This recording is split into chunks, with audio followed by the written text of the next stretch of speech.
What's going on, guys? Coach Matt and Yugoprro Baseball. I'm here with the man, Matt Antonelli. We're going to talk about how to hit a fungo. There's nothing that makes me happier than a fungo. I love hitting, but something about having a bucket full of balls and a fungo, that's like my happy place. I love it. So some tips. There's a lot of debate.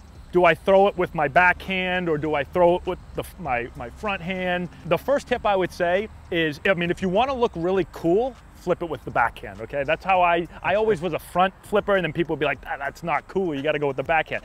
But if you're a first-time fungoer, just do whatever's comfortable. Because this one right here takes a little bit of time. So even if you've just gotta stand there, flip it up, and just hit it like that, that's fine. I think it's not about hitting the perfect fungo, which is actually tip number 2. Because sometimes when coaches are hitting fungos, and I fall into this trap sometimes, I want to make it look like, hey everybody, look at me, I'm the pro fungo guy here, right? So I'm hitting these like beautiful balls, they're just skimming the ground, they've got this like little bit of backspin, they look beautiful. And your fielder fields it and he never misses, right? And then they get into a game and somebody rips it down their throat and they're like, oh, my coach hit me these beautiful fungos, this isn't beautiful anymore.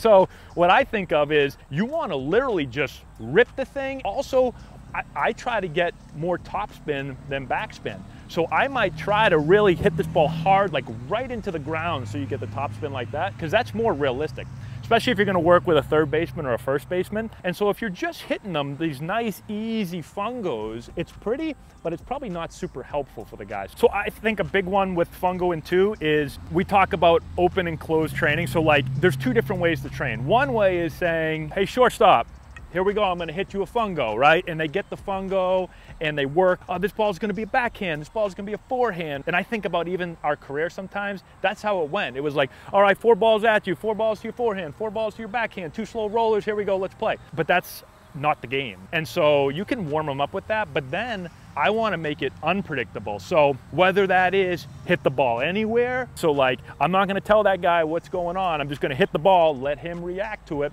Or take more than one player and say, hey, I'm not telling you where I'm hitting it. I'm just hitting it. You see the ball, react to it, and field it. And the other thing I'll say is there's more ways than just hitting a fungo by just flipping the ball and hitting it. Another easy way, which I think is actually even better sometimes, is get another player or a coach to just give you a nice, easy little toss. Get the soft toss, bang, and hit it, and now it's even more realistic because now the ball's coming off harder, it's coming off with more realistic spin, and we'll even do a front toss, and now the ball's thrown to me, I get in my stance, and I just start ripping balls at guys, and nothing can get them prepared for the game more than that. A couple things came to mind when you were talking there. One, you remember we would do the thing called 14 outs, you remember that? Oh, all the time. They wouldn't tell us where it was going, they just smack it, and we'd have to play it like a real game. Right. And if we got it right, we would count to number 2 and we'd try to get to 14. If we messed up, we had to start all back over. We'd be out there for hours. And the other thing about that is that puts you in a game situation. It's like bottom of the 9th, winning by 1, bases loaded. Yeah. I mean, I'm sitting over at second base and you can have 2 thoughts. You can say,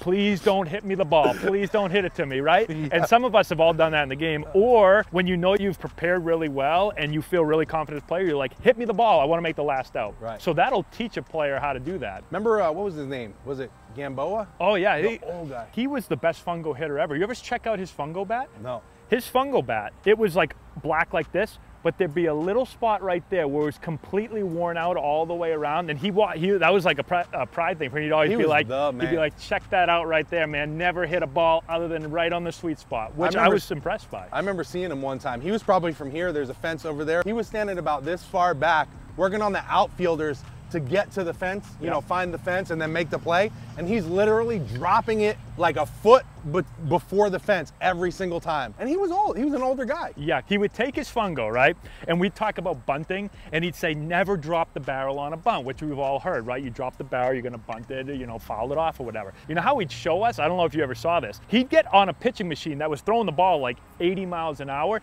and he'd stand like this, straight onto the machine, and he'd hold the bat up like this. And he'd go, go ahead, throw it, put it in there. And he'd throw it, and he'd boom, bunt the ball, boom, right like this. If he missed by 2 inches. With a fungo. With a fungo. The difference in the Yeah, grip. exactly. And he would do boom, boom, boom. So talk about fungo skill. If you want to get that good at fungo in, go outside right now and go practice. Another tip, go out and practice your fungo. So I got a bucket of balls. I'd go out there. I was coaching college for the first time, and I would and I would just work on it. So maybe you can't hit a fly ball. Maybe you can't hit a ground ball. Go get a bucket. That's a good point. The other thing I thought of is pick your fungo. There's many different types. Like that's a 36 inch. I'm a big 36 inch guy. You know, they make fungos as short as 32 inches, I think. Yep. And then, you know, they make ones with bigger barrels, skinnier handles. So get to know what type of fungo feels best for you. Thank you guys so much. I hope that helped you out. If you have any more questions or anything about hitting fungos, throwing BP, whatever it is, let me know. We'd be happy to answer your questions. Go subscribe to Antonelli Baseball,